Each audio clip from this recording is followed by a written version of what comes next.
밤이 되면 무너지는 순간들이 있습니다. 낮에는 그럭저럭 버텼던 마음이 어둠이 내리면 무너져 내립니다. 엎드려 기도하다 지쳐 잠들고 눈을 감으면서도 내일 아침 통장 잔고가 바뀌어 있기를, 병원에서 전화가 와서 괜찮아졌습니다라는 말을 듣기를 간절히 바라는 그 마음.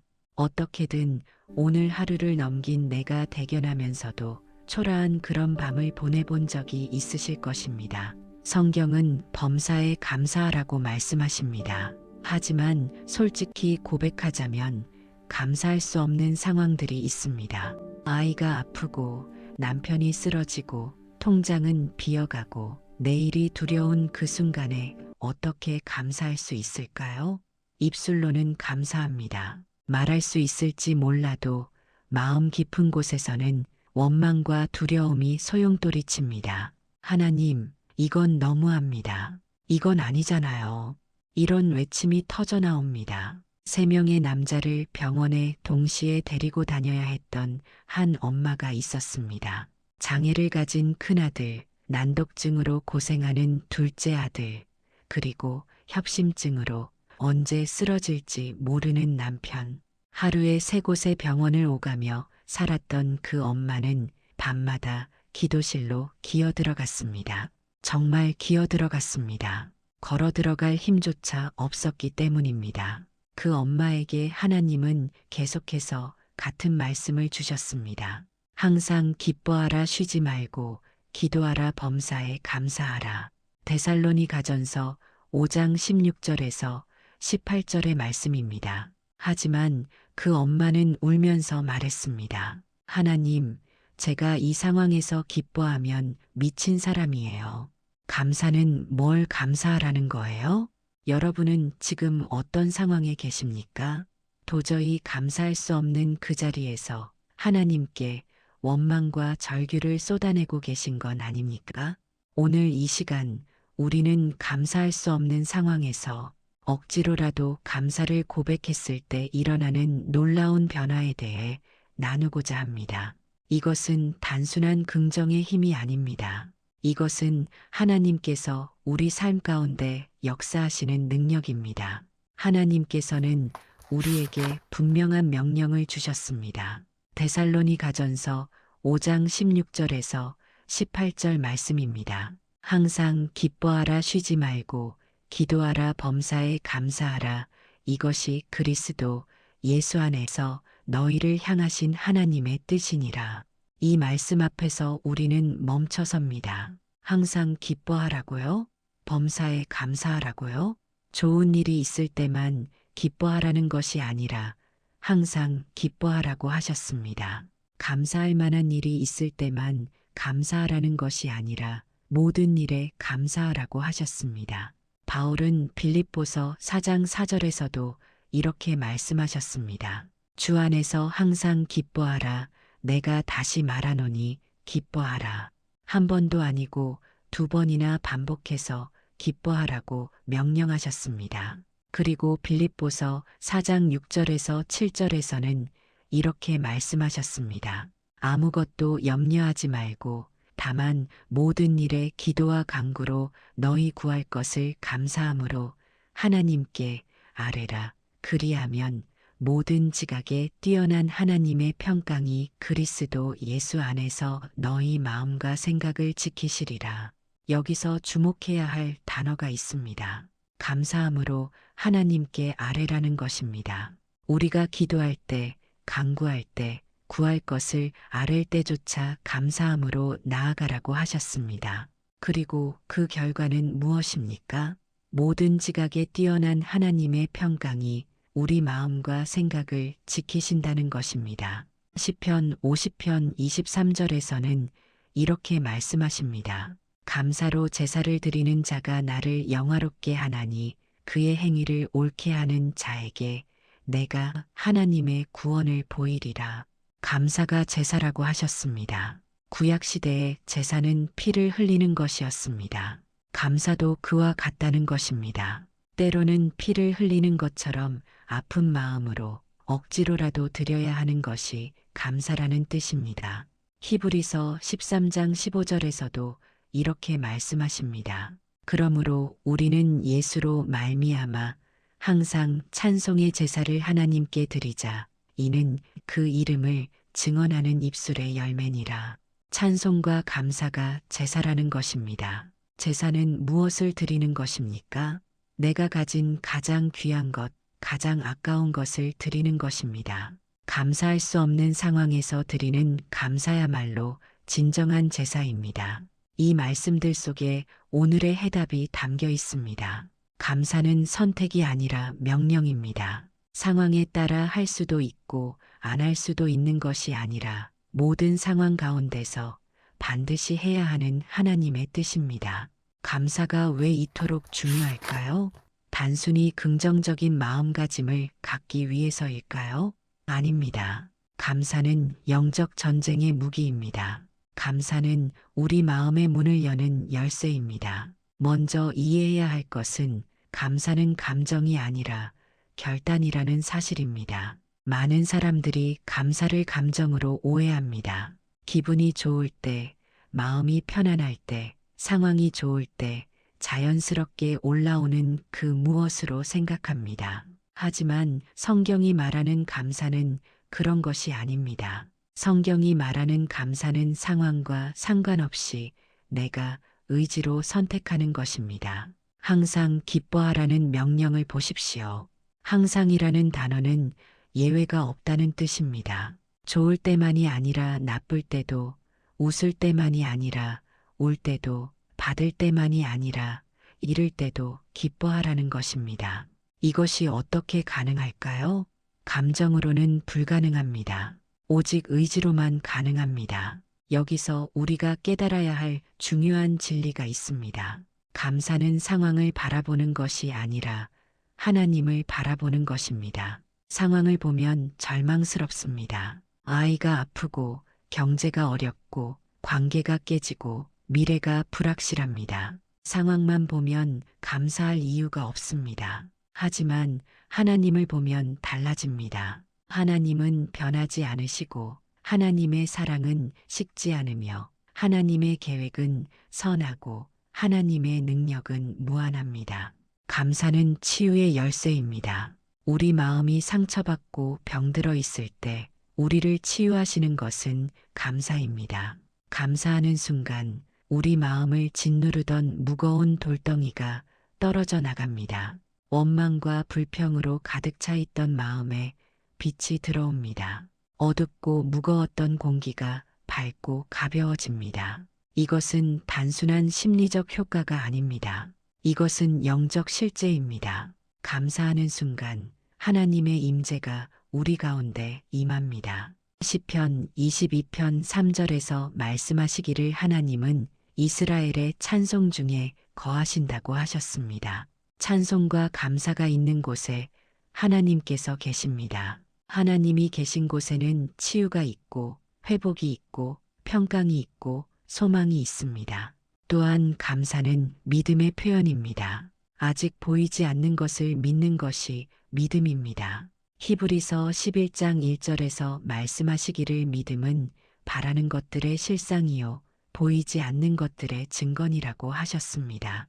감사할 수 없는 상황에서 감사하는 것, 그것이 바로 믿음입니다. 아직 상황은 바뀌지 않았지만 하나님께서 반드시 선하게 하실 것을 믿고 미리 감사하는 것, 그것이 믿음의 감사입니다. 그렇다면 우리는 어떻게 감사해야 할까요? 억지로라도 감사해야 합니다. 마음에서 우러나오지 않아도 눈물이 나와도 목이 메어도 이를 악물고 감사해야 합니다. 처음에는 입술로만 고백하는 것처럼 느껴질 것입니다. 하지만 계속 감사하십시오. 반복해서 감사하십시오. 그러면 놀라운 일이 일어납니다. 입술의 감사가 마음의 감사로 바뀝니다. 억지로 하던 감사가 진심이 됩니다. 감사는 연습입니다. 처음에는 어색하고 힘듭니다. 하지만 계속하다 보면 자연스러워집니다. 마치 운동을 처음 시작할 때는 힘들지만 계속하다 보면 몸이 적응하듯이 감사도 그렇습니다. 처음에는 한두 가지 감사거리를 찾기도 어렵지만 계속하다 보면 감사할 것들이 보이기 시작합니다. 감사의 눈이 열리는 것입니다. 한 가정의 이야기를 나누고자 합니다. 이것은 먼 나라의 옛날 이야기가 아닙니다. 바로 우리 곁에서 일어난 실제 이야기입니다. 한 엄마가 있었습니다. 첫째 아들 성준이는 뇌성마비 1급 장애를 가지고 태어났습니다. 말도 못하고 걷지도 못하고 혼자서는 아무것도 할 수 없는 아이였습니다. 그 엄마는 아이를 안고 10년을 울면서 기도했습니다. 하나님께 매달렸습니다. 그러고 나서 둘째를 갖게 되었는데 얼마나 두려웠겠습니까? 또 아플까봐, 또 같은 고통을 겪을까봐 구하지 못했습니다. 하지만 하나님께서는 위로의 아들을 주신다는 말씀을 주셨고 10년을 기다린 끝에 둘째 아들 희준이를 낳았습니다. 태어나자마자 물었습니다. 얼굴 괜찮아요? 발 괜찮아요? 몸 괜찮아요? 괜찮다고 했습니다. 그런데 새벽에 신생아실에서 전화가 왔습니다. 아이가 성준이처럼 처져 있다고, 중환자실로 올라가야 한다고. 그 엄마는 병실로 돌아와 누웠습니다. 할 말이 없었습니다. 너무 마음이 처참했습니다. 그때 마음속에 음성이 들렸습니다. 내가 이 세상을 살면서 가장 힘들었던 그 구간을 또 준다고 해도 너 나를 믿고 사랑할 수 있겠니? 얼마나 절망스러웠겠습니까? 어디로 튈까? 하나님 안 믿겠다고 가고 싶었지만 갈 데가 없었습니다. 누구를 믿을 데도 없고 자기 자신을 믿을 수도 없었습니다. 그래서 울면서 고백했습니다. 하나님, 너무너무 가고 싶어요. 딴데, 하나님, 이럴 수 있냐고 배신하고 싶은데 갈 데가 없어서 할 수 없이 하나님 믿을게요. 그리고 남편을 위해 기도했습니다. 남편도 힘들 텐데 남편이 무너지지 않게 해달라고. 그런데 남편이 들어와서 한 말이 그 엄마에게 가장 큰 힘이 되었습니다. 이 아이 기쁨으로 받자. 하나님 뜻이 있겠지. 많은 사람들이 기도해 줬잖아. 기도해 주실 힘도 주시겠지. 놀랍게도 그 고백 이후 아이가 먹기 시작했습니다. 회복되기 시작했습니다. 정상적으로 자랐습니다. 하지만 고난은 거기서 끝나지 않았습니다. 희준이가 4살쯤 되었을 때 귀에 물이 차서 7개월 동안 치료를 받았지만 낫지 않았습니다. 결국 수술을 해야 했습니다. 수술 전날까지 기도실에서 기도했습니다. 하나님, 얘는 아니잖아요. 성준이 잘 키웠으니까 얹어서 어떻게 좀 안 될까요? 하지만 하나님은 말씀하셨습니다. 얘도 천하보다 귀한 아들인데 누구 위에 누구를 얹어 얘를 위해 얘를 위한 기도를 또 쌓아. 수술실에서 마취제가 들어가기 직전 희준이가 마지막으로 한 말은 엄마 사랑해요였습니다. 그 엄마는 밖에 나와서 울면서 기도했습니다. 하나님, 나 아파요. 너 때문에 아파요. 그러자 하나님께서 말씀하셨습니다. 내가 더 아프다. 너 제 사랑하니? 내가 사랑하는 것보다 내가 너를 더 사랑하고 그리고 너도 내가 더 사랑한다. 그런데 그 순간 남편이 쓰러졌습니다. 협심증이었습니다. 갑자기 새 남자 성준이, 희준이 남편을 일주일에 3곳의 병원에 데리고 다녀야 했습니다. 어느 날 밤 새 남자를 먹이고 입히고 집안일을 다 끝내고 나니 새벽 1시가 넘었습니다. 누우면 죽을 것 같았습니다. 그래서 기도실로 기어 들어갔습니다. 정말 기어 들어갔습니다. 성경을 펴니 또 같은 말씀이 보였습니다. 항상 기뻐하라 쉬지 말고 기도하라 범사에 감사하라. 그 엄마는 울면서 말했습니다. 하나님, 내가 이 상황에서 기뻐하면 미친 사람이에요. 기도는 할게요. 감사는 뭘 감사하지? 그런데 그때 입술이 움직였습니다. 마음에서 우러나온 것이 아니었습니다. 억지로 짜낸 고백이었습니다. 내 성격상은 좀 편안하게 평화롭게 사는 게 내 성격인데 이렇게 치열하게 살게 해주셔서 감사합니다. 그 순간 신기한 일이 일어났습니다. 까맣게 무겁게 자신을 짓누르던 그 힘이 이렇게 밝아지는 느낌이 들었습니다. 아, 감사가 열쇠구나. 그 다음 달 죽지 않고 살아서 주님을 전하리라는 말씀을 붙들고 고백했습니다. 하나님, 내가 죽지 않고 이 기도의 자리 살아서 당신이 나한테 할 기적, 그게 뭔지 모르겠지만 그 기적을 만방에 전할게요. 2달 후 언니에게 이 이야기를 했더니 언니가 울면서 말했습니다. 야, 내가 그 상황에서 감사를 말한 거 자체가 기적이야. 그때 깨달았습니다. 기적이 벌써 일어난 거구나. 이걸 말해야 되는 거구나. 그리고 희준이의 난독증도 하나님의 말씀을 매일 2~3시간씩 읽히면서 완전히 치유되었습니다. 지금 희준이는 한동대학교에서 소프트웨어를 전공하며 아버지와 함께 연구하고 있습니다. 희준이는 말합니다. 엄마, 나 금수저야. 내가 가고 싶은 길 앞에 아빠가 있어. 나를 위해 늘 기도하는 형이 있어. 엄마는 이해자 같아. 이러한 감사의 능력은 성경 곳곳에서 발견됩니다. 우리가 주목해야 할 사람은 바로 사도 바울입니다. 바울은 지금 로마의 감옥에 있습니다. 차갑고 어두운 지하 감방에 갇혀 있습니다. 손목과 발목에는 쇠사슬이 채워져 있고 내일 어떻게 될지 알 수 없는 불확실한 상황입니다. 사람들은 그를 외면했고 동역자들 중 일부는 떠났으며 고통과 고독 가운데 있습니다. 하지만 놀랍게도 바울은 그 감옥에서 편지를 씁니다. 빌립보 교회에 보내는 편지입니다. 그 편지의 내용이 무엇입니까? 불평과 원망입니까? 절망과 한탄입니까? 아닙니다. 오히려 기쁨과 감사로 가득합니다. 빌립보서 4장 4절에서 바울은 이렇게 말합니다. 주 안에서 항상 기뻐하라. 내가 다시 말하노니 기뻐하라. 감옥에 갇혀 있으면서 기뻐하라고 합니다. 한 번도 아니고 2번이나 강조하며 기뻐하라고 합니다. 그리고 빌립보서 4장 11절에서 13절에서는 이렇게 고백합니다. 내가 궁핍함으로 말하는 것이 아니니라.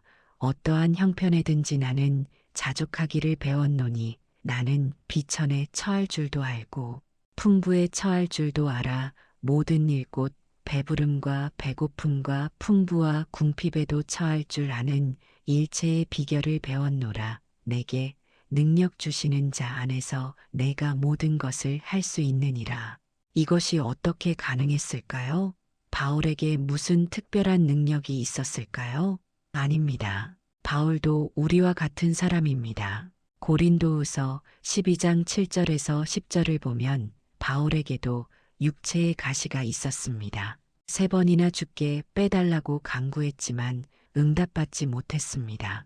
바울도 약했고 연약했고 고통 가운데 있었습니다. 하지만 바울은 그 가운데서 감사를 선택했습니다. 고린도후서 12장 9절에서 10절에서 이렇게 고백합니다. 내게 이르시기를 내 은혜가 내게 족하도다. 이는 내 능력이 약한 데서 온전하여짐이라 하신지라. 그러므로 도리어 크게 기뻐함으로 나의 여러 약한 것들에 대하여 자랑하리니 이는 그리스도의 능력이 내게 머물게 하려 함이라. 그러므로 내가 그리스도를 위하여 약한 것들과 능욕과 궁핍과 박해와 공고를 기뻐하노니 이는 내가 약한 그때의 강함이라. 바울은 약한 것들을 기뻐한다고 했습니다. 능욕과 궁핍과 박해와 공고를 기뻐한다고 했습니다. 미친 것이 아닙니까? 아닙니다. 바울은 깨달은 것입니다. 자신이 약할 때 하나님의 능력이 온전히 나타난다는 것을, 자신이 낮아질 때 그리스도가 높아지신다는 것을 알았습니다.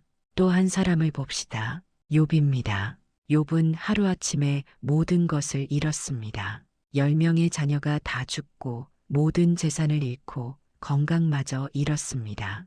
온몸에 악창이 나서 기와 조각으로 몸을 긁으며 앉아 있었습니다. 아내조차 하나님을 욕하고 죽으라고 했습니다. 하지만 욥은 욥기 1장 21절에서 이렇게 고백합니다. 주신 이도 여호와시요 거두신 이도 여호와시오니 여호와의 이름이 찬송을 받으실지니이다. 모든 것을 잃은 그 순간에 찬송했습니다. 욥기 2장 10절에서는 이렇게 말합니다. 우리가 하나님께 복을 받았은즉 화도 받지 아니하겠느냐. 욥은 알았습니다. 좋은 것만 받고 나쁜 것은 거부할 수 없다는 것을 하나님께서 허락하신 것이라면 그것이 무엇이든 받아들여야 한다는 것을 알았습니다. 그리고 그 모든 과정을 통해 욥은 하나님을 더 깊이 알게 되었습니다. 욥기 42장 5절에서 욥은 이렇게 고백합니다. 내가 주께 대하여 귀로 듣기만 하였사오나 이제는 눈으로 주를 배움나이다. 다윗도 마찬가지입니다. 시편 34편 1절에서 다윗은 이렇게 노래합니다. 내가 여호와를 항상 송축하며 그를 송축함이 내 입에 계속하리로다. 항상 송축한다고 했습니다. 다윗의 인생이 늘 순탄했습니까? 아닙니다. 사울에게 쫓겨 도망 다녔고 아들에게 배신당했고 큰 죄를 짓기도 했습니다. 하지만 그 모든 순간에 다윗은 하나님을 찬양했고 감사했습니다. 이들의 공통점이 무엇입니까? 상황을 보지 않고 하나님을 보았다는 것입니다. 자신의 힘을 의지하지 않고 하나님의 능력을 신뢰했다는 것입니다. 그리고 감사와 찬양을 선택했다는 것입니다. 그렇다면 이제 우리는 무엇을 해야 할까요? 감사가 중요하다는 것을 아는 것만으로는 충분하지 않습니다. 실제로 실천해야 합니다. 오늘부터 시작할 수 있는 구체적인 실천 과제를 나누고자 합니다. 가장 먼저 해야 할 것은 매일 아침 감사 3가지를 찾는 것입니다. 눈을 뜨자마자 아직 침대에서 일어나기 전에 하나님께 감사할 것 3가지를 찾으십시오. 아주 작은 것도 괜찮습니다. 숨을 쉴 수 있다는 것, 따뜻한 이불이 있다는 것, 오늘 하루가 시작되었다는 것만으로도 감사할 수 있습니다. 요한복음 1장 12절에서 말씀하시기를 영접하는 자, 곧 그 이름을 믿는 자들에게는 하나님의 자녀가 되는 권세를 주셨으니라고 하셨습니다. 우리는 하나님의 자녀입니다. 이것만으로도 감사할 이유가 충분합니다. 매일 아침 이 정체성을 고백하십시오. 나는 하나님의 자녀입니다. 하나님께서 나를 사랑하십니다. 오늘도 하나님께서 나와 함께 하십니다. 그 다음으로 중요한 것은 감사 일기를 쓰는 것입니다. 하루를 마감하면서 오늘 하루 동안 감사한 일들을 기록하십시오. 처음에는 한두 가지밖에 생각나지 않을 수 있습니다. 하지만 계속하다 보면 점점 더 많은 감사 제목들이 보이기 시작할 것입니다. 감사의 눈이 열리는 것입니다. 에베소서 5장 20절에서 말씀하시기를 범사에 우리 주 예수 그리스도의 이름으로 항상 아버지 하나님께 감사하며라고 하셨습니다. 모든 일에 감사하라는 것입니다. 좋은 일만이 아니라 어려운 일 가운데서도 감사할 것을 찾으십시오. 이 어려움을 통해 하나님을 더 의지하게 하심을 감사합니다. 이 고난을 통해 나를 연단하심을 감사합니다. 3번째로 할 일은 감사를 소리내어 고백하는 것입니다. 마음속으로만 생각하지 말고 입으로 말하십시오. 로마서 10장 10절에서 말씀하시기를 사람이 마음으로 믿어 의에 이르고 입으로 시인하여 구원에 이르느니라고 하셨습니다. 입으로 고백하는 것이 중요합니다. 매일 저녁 잠자리에 들기 전 5분 동안 하나님께 감사 기도를 드리십시오.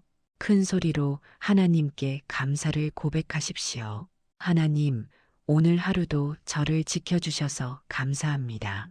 오늘 이런 일이 있었는데 그 가운데 하나님의 손길을 느꼈습니다. 감사합니다. 4번째로 할 일은 감사할 수 없는 상황에서도 억지로라도 감사하는 것입니다. 데살로니가전서 5장 18절에서 말씀하시기를 범사에 감사하라. 이것이 그리스도 예수 안에서 너희를 향하신 하나님의 뜻이니라고 하셨습니다. 이것이 하나님의 뜻입니다. 아플 때 이 질병을 통해 하나님을 더 깊이 알게 하심을 감사합니다. 경제적으로 어려울 때 이 어려움을 통해 하나님의 공급하심을 체험하게 하심을 감사합니다. 관계가 깨졌을 때 이 아픔을 통해 하나님의 위로를 알게 하심을 감사합니다. 마지막으로 21일 감사 챌린지를 시작하십시오. 21일 동안 매일 새로운 감사 제목 3가지씩을 찾아 기록하십시오. 21일이면 습관이 됩니다. 21일 후에는 감사가 여러분의 삶의 방식이 될 것입니다. 빌립보서 4장 6절에서 7절에서 약속하시기를 아무것도 염려하지 말고 다만 모든 일에 기도와 간구로 너희 구할 것을 감사함으로 하나님께 아뢰라. 그리하면 모든 지각에 뛰어난 하나님의 평강이 그리스도 예수 안에서 너희 마음과 생각을 지키시리라고 하셨습니다. 감사함으로 기도할 때 하나님의 평강이 임한다고 약속하셨습니다. 지금 이 순간부터 시작하십시오. 지금 당장 감사할 것 3가지를 생각해 보십시오. 그리고 입으로 고백하십시오. 하나님 감사합니다. 사랑하는 여러분, 오늘 이 말씀이 여러분의 마음에 닿았기를 바랍니다. 도저히 감사할 수 없는 상황 가운데 계신 분들이 계실 것입니다. 눈물 없이는 하루를 버티기 힘든 분들이 계실 것입니다. 오늘 밤에도 기도실로 기어 들어가야 하는 분들이 계실 것입니다. 하지만 기억하십시오. 감사는 열쇠입니다. 감사하는 순간 여러분을 짓누르던 무거운 짐이 떨어져 나갈 것입니다. 감사하는 순간 어둡던 마음에 빛이 들어올 것입니다. 감사하는 순간 하나님의 평강이 여러분의 마음과 생각을 지키실 것입니다. 지금 이 영상을 보시는 여러분 중에 21일 감사 챌린지에 참여하실 분이 계십니까? 아래 댓글창에 21일 감사 챌린지 참여합니다라고 남겨주십시오. 여러분의 고백 하나하나가 이 말씀을 필요로 하는 누군가에게 용기가 될 것입니다. 그리고 좋아요 버튼을 눌러주십시오. 여러분의 좋아요는 단순한 클릭이 아닙니다. 이것은 아멘의 의미입니다. 저도 감사하겠습니다. 저도 믿음으로 살아가겠습니다. 라는 고백입니다. 여러분의 작은 참여가 이 메시지를 더 많은 사람들에게 전하는 통로가 됩니다. 또한 구독 버튼을 눌러주시고 알림 설정을 켜주십시오. 그래야 새로운 영상이 올라올 때마다 여러분께 하나님의 말씀이 전해질 수 있습니다. 구독하시는 것은 단순히 채널을 팔로우하는 것이 아니라 하나님의 말씀을 지속적으로 받아가겠다는 결단입니다. 이 영상을 여러분 주변에 힘들어하는 분들과 나눠주십시오. 지금 절망 가운데 있는 분, 감사할 수 없는 상황에 처한 분, 하나님께 원망하고 있는 분이 계신다면 이 영상을 공유해 주십시오. 여러분의 나눔이 누군가에게는 생명줄이 될 수 있습니다. 댓글창에 여러분의 간증도 나눠주십시오. 감사할 수 없는 상황에서 억지로라도 감사했을 때 일어난 변화가 있으십니까? 그 이야기를 나눠주십시오. 여러분의 간증이 다른 분들에게 큰 힘이 될 것입니다. 또한 기도 제목이 있으시면 댓글로 남겨주십시오. 이 상황에서 감사하기 힘듭니다. 기도해 주세요라고 솔직하게 말씀해 주십시오. 우리 모두가 함께 기도하겠습니다. 여러분은 혼자가 아닙니다. 우리는 함께 믿음의 길을 걸어가는 동역자들입니다. 골로새서 3장 15절에서 말씀하시기를 그리스도의 평강이 너희 마음을 주장하게 하라. 너희는 평강을 위하여 한 몸으로 부르심을 받았나니 너희는 또한 감사하는 자가 되라고 하셨습니다. 우리는 감사하는 자가 되라고 부르심을 받았습니다. 오늘부터 여러분의 삶 가운데 감사가 넘치기를 축복합니다. 감사할 수 없는 상황에서도 감사를 선택하는 여러분이 되시기를 축복합니다. 그리고 그 감사를 통해 하나님의 놀라운 역사를 경험하시기를 축복합니다. 사랑하는 여러분, 감사는 선택입니다. 상황이 바뀌기를 기다리지 마십시오. 지금 이 순간, 이 자리에서 감사를 선택하십시오. 억지로라도 감사하십시오. 눈물이 나와도 감사하십시오. 이를 악물고라도 감사하십시오. 그러면 여러분은 경험하게 될 것입니다. 감사하는 순간 마음이 밝아지는 것을, 감사하는 순간 무거운 짐이 떨어져 나가는 것을, 감사하는 순간 하나님의 평강이 임하는 것을 경험하게 될 것입니다. 감사는 기적입니다. 감사할 수 없는 상황에서 감사하는 것 자체가 이미 하나님의 은혜요 기적입니다. 그리고 그 감사를 통해 더 큰 기적들이 일어날 것입니다. 이제 함께 기도하겠습니다. 하나님 아버지, 저희의 마음을 아십니다. 얼마나 힘들고 어려운지, 얼마나 감사하기 힘든 상황 가운데 있는지 아십니다. 솔직히 고백합니다. 감사하고 싶지 않습니다. 원망하고 싶고, 불평하고 싶고, 포기하고 싶습니다. 하지만 하나님, 저희에게 믿음을 주십시오. 상황을 보지 않고 하나님을 바라볼 수 있는 믿음을 주십시오. 지금은 보이지 않지만 하나님께서 선하게 하실 것을 믿는 믿음을 주십시오. 하나님, 저희에게 용기를 주십시오. 억지로라도 감사할 수 있는 용기를, 이를 악물고라도 감사를 고백할 수 있는 용기를 주십시오. 그리고 그 감사를 통해 저희 마음에 하나님의 평강이 임하게 하여 주십시오. 감사할 수 없는 이 상황 가운데서도 저희는 고백합니다. 하나님은 선하시고 하나님의 계획은 완전하며 하나님의 사랑은 변함이 없다는 것을 고백합니다. 이 모든 것이 합력하여 선을 이룰 것을 믿습니다. 하나님, 오늘 이 말씀을 들은 모든 분들의 삶 가운데 감사의 역사가 일어나게 하여 주십시오. 21일 감사 챌린지를 시작하는 모든 분들과 함께하여 주시고 그들의 삶이 감사로 변화되게 하여 주십시오. 예수님의 이름으로 기도드립니다. 아멘. 하나님의 은혜와 평강이 여러분과 함께하시기를 축복합니다. 감사할 수 없는 상황에서도 감사를 선택하는 여러분이 되시기를 축복합니다. 그리고 그 감사를 통해 여러분의 삶 가운데 하나님의 기적이 일어나기를 축복합니다. 기억하십시오. 감사는 열쇠입니다. 감사하는 순간 모든 것이 바뀌기 시작합니다. 데살로니가전서 5장 16절에서 18절 말씀으로 마무리하겠습니다. 항상 기뻐하라 쉬지 말고 기도하라 범사에 감사하라. 이것이 그리스도 예수 안에서 너희를 향하신 하나님의 뜻이니라. 하나님의 평강이 여러분의 마음과 삶에 충만하시기를 축복합니다. 아멘.